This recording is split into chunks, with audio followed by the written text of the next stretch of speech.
Welcome. Have you ever felt a deep sadness you couldn't explain? A sense of loneliness even when surrounded by people? Or a feeling that something vital is missing from your life? You're not alone. Millions of people around the world experience depression and anxiety, but what if we've been looking at these struggles the wrong way? This audiobook is based on Johann Hari's groundbreaking book, Lost Connections, uncovering the real causes of depression and the unexpected solutions. Hari takes us on a journey that challenges everything we think we know about mental health. Through meticulous research, he uncovers a truth that many of us instinctively feel depression isn't just about a chemical imbalance in the brain. It's about the disconnections in our lives. And the good news? There's hope. There are ways to heal. So, let's dive deep into the real causes of depression and anxiety and explore practical, life-changing solutions. Imagine waking up every morning dreading the day ahead, not because you're exhausted, but because you feel like your work doesn't matter. This is the reality for most people. Studies show that nearly 87% of workers feel disengaged in their jobs. Why does this matter? Because humans need purpose. We need to feel that our efforts contribute to something bigger than ourselves. Joe, a man who worked in a paint shop, felt trapped in monotony, shaking paint cans for years. His job paid the bills but left him emotionally numb. He turned to painkillers to cope, a common but devastating path. What does this tell us? Depression isn't just about brain chemistry. It's about how we live. If your work drains you instead of fulfilling you, it can lead to despair. But there's hope. Even small change-seeking work that aligns with your values, pursuing creative outlets, or advocating for workplace autonomy can help restore meaning to your life. The problem isn't just with individuals.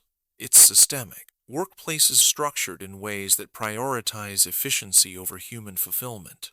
Imagine a world where jobs are designed to nurture creativity and autonomy rather than mere productivity. Organizations that allow employees to have more control over their work, offer more flexible hours, and create opportunities for self-expression tend to have workers who are more engaged and less prone to depression.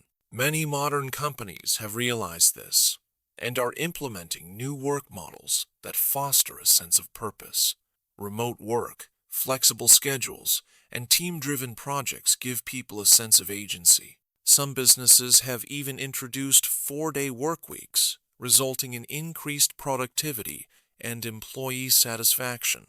These changes reinforce a fundamental truth. Work should not only be about survival, it should be about fulfillment. Ask yourself, does your work energize you or drain you? If it's the latter, what steps, even small ones, can you take toward work that brings fulfillment? We are social creatures. From the dawn of human history, we thrived in tight-knit communities. Yet today, loneliness is an epidemic. A recent survey found that nearly 1 in 5 people has no close friend to confide in. Lisa, a woman in her 40s, lived in a bustling city, yet felt completely alone. Social media gave the illusion of connection, but what she truly craved was face-to-face companionship. Her depression deepened until she joined a local community garden, where working alongside others gave her a renewed sense of belonging. Why does this matter? Research proves that loneliness is as bad for your health as smoking 15 cigarettes a day. Connection heals. It doesn't have to be grand. Simple acts like checking in on a friend, joining a club, or volunteering can transform your emotional well-being. In some cultures, communal living is still the norm, and depression rates are much lower. In Western societies, we often live in isolated homes, disconnected from those around us. The rise of digital communication has further blurred the lines between true social connection and artificial interaction. Instead of deep conversations, we scroll through endless feeds, mistaking engagement for connection. The solution? Make time for people who matter. Reach out, listen, and engage in face-to-face interaction.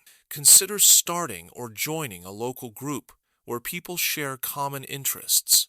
The more time you spend in meaningful conversations, the stronger your emotional foundation becomes.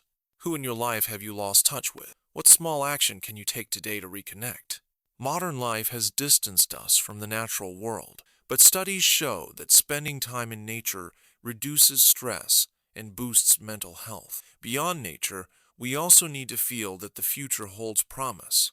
When we lack hope, depression thrives. Mark, a young professional, spent years battling anxiety in a high-stress job. When he moved to a smaller town and spent time hiking regularly, he found a deep sense of peace he hadn't felt in years.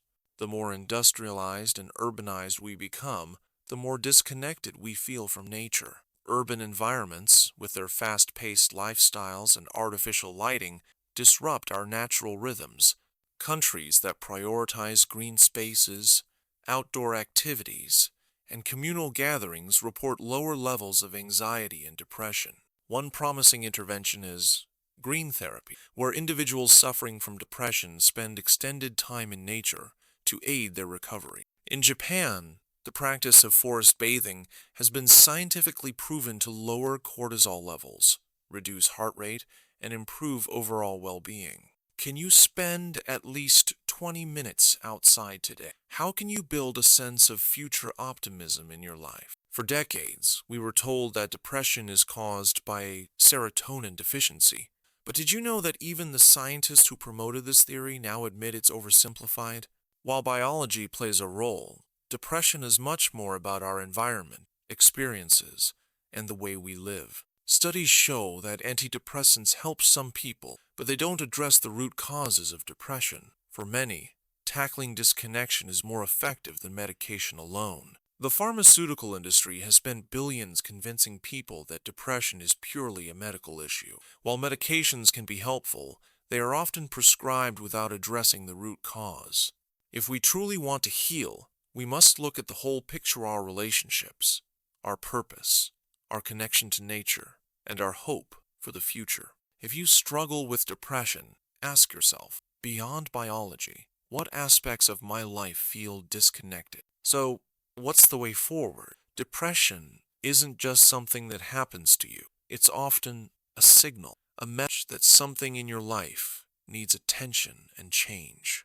Find meaningful work or purpose in activities outside work. Prioritize real connections. Spend time with loved ones. Limit social media distractions.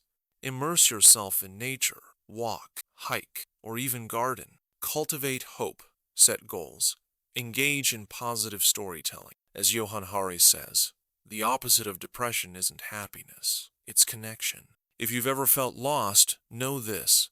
There is a path forward. Your pain has meaning, and by reconnecting in these fundamental ways, you can heal. Thank you for listening. If this resonated with you, take one small step today, just one, toward reconnection. You deserve it.